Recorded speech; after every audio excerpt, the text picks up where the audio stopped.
Hello friend, শুভ সন্ধ্যার অনেক অনেক শুভেচ্ছা।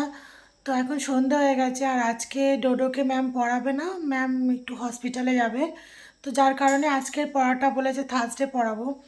তো এখন ডোডোকে বললাম যে তাহলে ঠিক আছে, তুই যখন বাড়িতে আছিস আমার কাছে বাংলাটা পড়। তো ও এখন দেখো কি করছে। কি করছিস তুই? আমি প্রজেক্ট বানাচ্ছি, আর তোমাকে ডিস্টার্ব করো না। Don't disturb me. দেখো দাঁড়াও, দেখেছো কত কাগজ কুচিয়ে কত কি করে।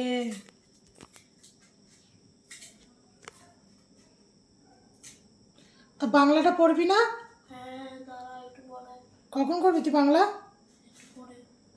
আয় পড়িয়ে দি আয়। হ্যাঁ, একটু পরে বলছো তো।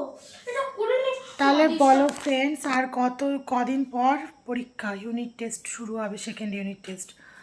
তাহলে এরকম করে যদি সবসময় প্রজেক্টই করতে থাকে, যখন এর আগের দিনকেও পড়তে বসাতে গেলাম তখন বলছে আমি প্রজেক্ট করছি।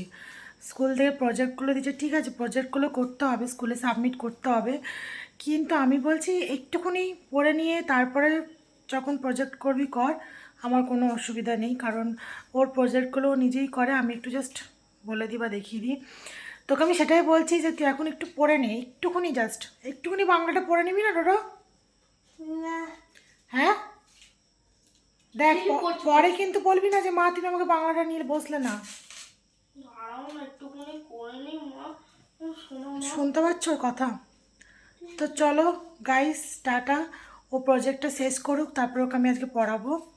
কারণ পড়াবো যখন বলেছি, আজকে যখন টাইম পেয়েছি আমি পড়াবোই, কারণ কালকে আবার পড়া আছে, পরশু দিনকে ড্রয়িং আছে, এই করে করে আর হচ্ছে না, সকালে তো স্কুল চলে যায়, তুই জানো, তোমার সত্যি তো বলছি তো। টাইম পাবো না একদমই। তাহলে আমি এখন আজকে পড়াবো যখন বলছি পড়াবোই। তো চলো টাটা, বাই বাই।